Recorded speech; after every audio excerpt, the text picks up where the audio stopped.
Melodie ang Mantua, na Hobiat, na Sunapabiat Dita. My name is Melodie Lopez, and I'm part of the Engaging Native Boys project.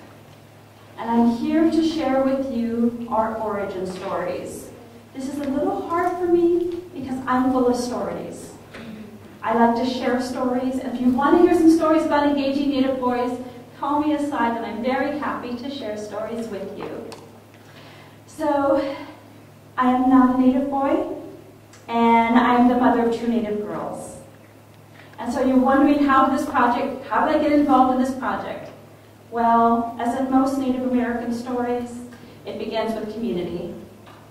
A few years ago, there was a gathering of educators at the Pasquayaki Education Department. And at this gathering, there were 2 amazing Native men. Dr. Johnson Baya, the CEO of PPIP, and Jerry Carlisle, the Vice Chairman of San Javier District of the Tanata Nation. And these 2 men are brilliant thinkers, but they're even better talkers. So they took our opening plenary session on engaging Native American youth in STEM, and they shifted it entirely to talking about Native boys.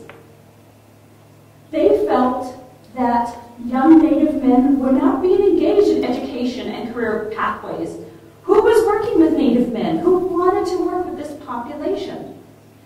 The audience of 50 people were enraptured in this back and forth dialogue that they were having. And so at the end of that gathering, I was asked for the first time to start exploring the idea of who wants to engage young Native men in education and career pathways. So luckily, a few months later, I was able to gather enough tribal leaders and educators into a room together to talk about where are our Native boys, who's working with them, and, sorry, videos freak me out a little bit. At this session, we again had Dr. Johnson Baya and Jared Carlisle there talking. They're 2 older Native men, and we're noticing that every time we were talking, it began with the sentences, "when I was young." And we all noticed this pattern emerging. And we decided that we needed to ask young men themselves what engages them. So this was the next step. My community asked me to begin to listen to young Native men so we can hear from this generation what they felt worked best for them. And at that time, I had to find partners. And it is not easy to find partners who are interested in working without direction. We were exploring what these opinions were. We didn't have an outcome, an idea. I had to find partners who were willing to be passionate about Native men without stereotyping them. So I got very lucky.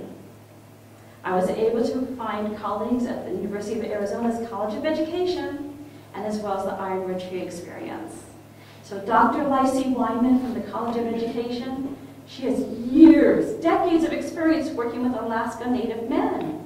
And she is passionate about resources to young people who are in very rural areas. She is a strong academic thinker and needs this framework to our listening sessions.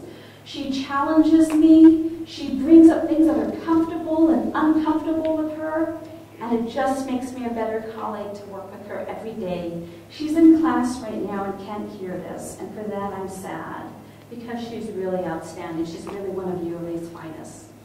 I've also been very lucky to work with Eric Drew from the Ironwood Tree Experience. Eric is this amazing wildlife biologist.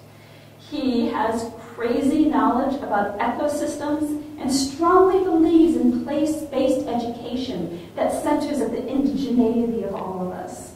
So working with Eric is a true pleasure, but it's kind of magical too in his knowledge. So I don't have time, but ask me later, and I'm going to tell you that he cued antelope herds in northern Arizona when there weren't any.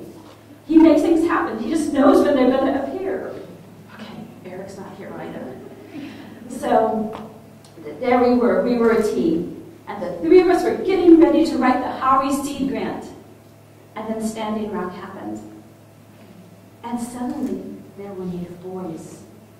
There they were. They had reassumed their roles. They are protectors of our people, of our land, our water, our air. And we knew we needed to make some modifications to this grant. So we became exploring Native boys in their engagement in education, travel lifeways, and in environmental stewardship. And you would think the origin starts here, but it doesn't. Because after all this planning and talking and directions, then we were awarded the grant. Suddenly this burden came onto all of us. After meeting with Anna and Nancy, we walked outside the glass doors about 2 feet. I said, oh, this is a lot more responsibility. And Lycee Wyman says, we need an advisory committee. Instantly, she knew we needed to take it that next step further. And don't you know, the first 2 people I called up, Dr. Johnson Baya and Jerry Carlisle. So now the same people who initiated this exploration, they're also at the head, at the lead of finding out what engages and strengthens our Native men so that our communities can be stronger. And that is our origin story. Thank you, and enjoy the rest of the evening.